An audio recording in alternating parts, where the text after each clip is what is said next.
office after office, having the opportunity to spend time with these senators who have invested their careers in ensuring that our warfighters get what they need has been an amazing educational process. I'm certainly not going to assume anything about where the senator stands. It's about earning support in this process in ongoing conversations.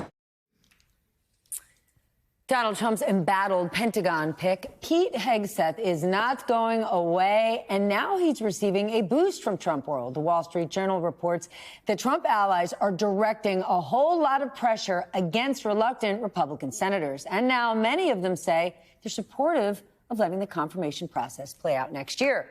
While some aren't guaranteeing a yes vote, they're signaling they'd like to maybe possibly get to a yes. Hegseth has faced allegations, of course, of sexual misconduct and excessive drinking, both of which he denies. But he said if he does get the job, he will stop drinking. The nightcap is still here. Philippe, what is moving the needle? Is it Donald Trump's influence, or is it that Hegseth is just staying in the ring and waiting out the news cycle? Yeah, which is also a big Trump move. Yeah, absolutely. I was going to say exactly that. Is that if you want to endear yourself to Donald Trump, not giving up is a way to do that. Yeah, I mean, I think that's what it is. I think that this is a really good test of the strength of the Trumpiverse and the remnants of the Republican Party establishment, right? That Donald Trump has picked these various people, Hegseth among them, Kash Patel that we were just talking about, who very obviously don't have the qualifications of prior people to hold these positions, if qualifications in general. But this is being used as a loyalty test. This is being used as a way for Trump to say, you are going to do this thing, right? And Donald Trump has made those loyalty tests lots of times in the past, and he has seen that he has won those loyalty tests. I think the question for the GOP is, there's a lot of conversations about, how many of these fights are the Democrats willing to have, how many of the people they can push back on. But I think the flip side of that is also true. How many of these do the Republicans actually want to have to stand up and take these hard votes on? This is, I think, one of the questions with Christopher Wray.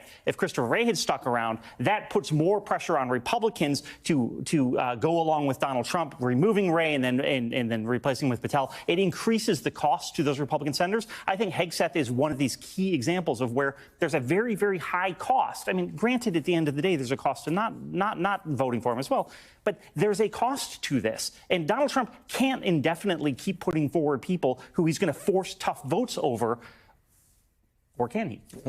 Donald Trump may have publicly stayed out of this fight, but clearly there are strings being pulled, right? Even if you look at right-wing media that was accurately covering Pete Hegseth a week and a half ago, they've all dialed it back. You are seeing Trump allies start to challenge some of these senators, with the idea of a primary, trolling them on social media. It looks like it's working. And it's a question as to what extent do these Republican senators stay united and have each other's backs. Joni Ernst, Mitch McConnell, Bill Cassidy. I think Cassidy and Ernst are the two most intriguing. They're both up in 2026.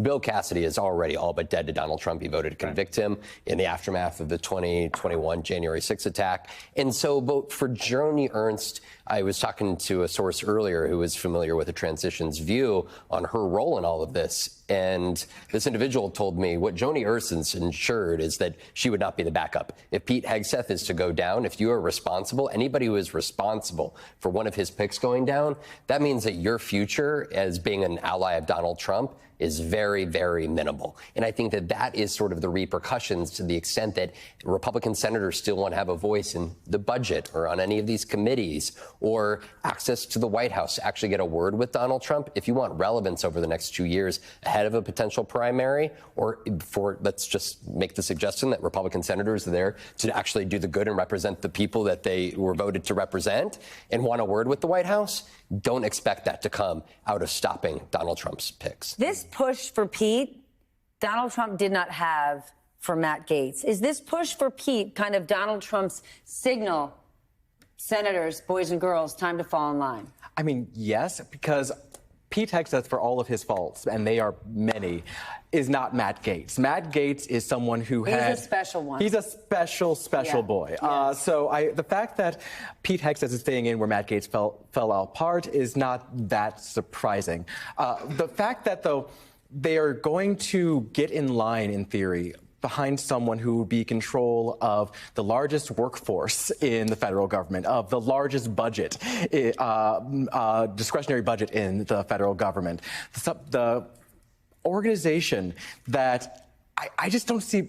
The question I have is, if you are going to stick with Pete Hegseth, if you're going to vote for him, how are you prepared to do this again in a year or two? That's my question, because how long will Pete Hegseth last as defense secretary? If he is as good at running the Pentagon as he was at running the other organizations he was in the past, which he, helped bankrupt at least one of them. So I question the question that I would put to them, and the pushback I would offer them if they do want to actually vote against Pete Hegseth, is saying, why don't you give us someone good who we can feel good about voting for, who will actually run, who will be loyal to you, but also run the Pentagon well, who will run the military well, so that you don't have to come back and say, yes, my amazing pick was actually terrible again. Though he's got experience in that, too. Exactly. Hegseth, RFK, Tulsi Gabbard, Kash Patel, take your pick. Where do you see all this going?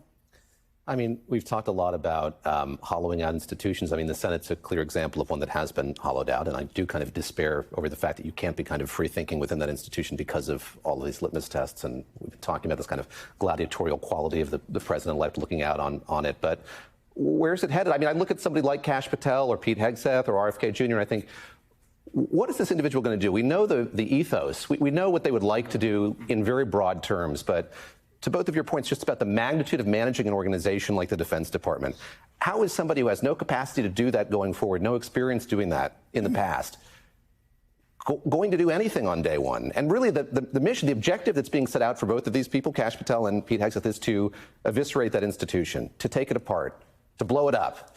And I mean, that's just a fascinating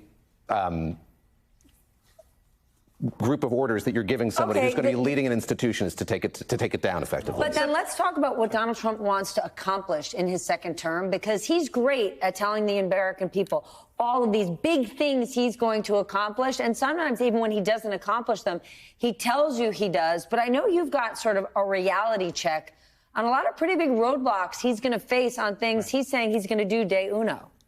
Yeah. I mean, look, I would take a slight issue with what David just said. I don't know that their mandate. Please, take a big issue with what David said. I don't know Not that their slight, mandate. I don't know if the mandate is to tear it apart. It is instead to leverage the power of those institutions in the way that Donald Trump wants it leveraged, right? Which is different, right? It is that he wants to pull power from things he doesn't like and assign power to things he does like investigating his enemies, right? That's the sort of thing that he wants to do.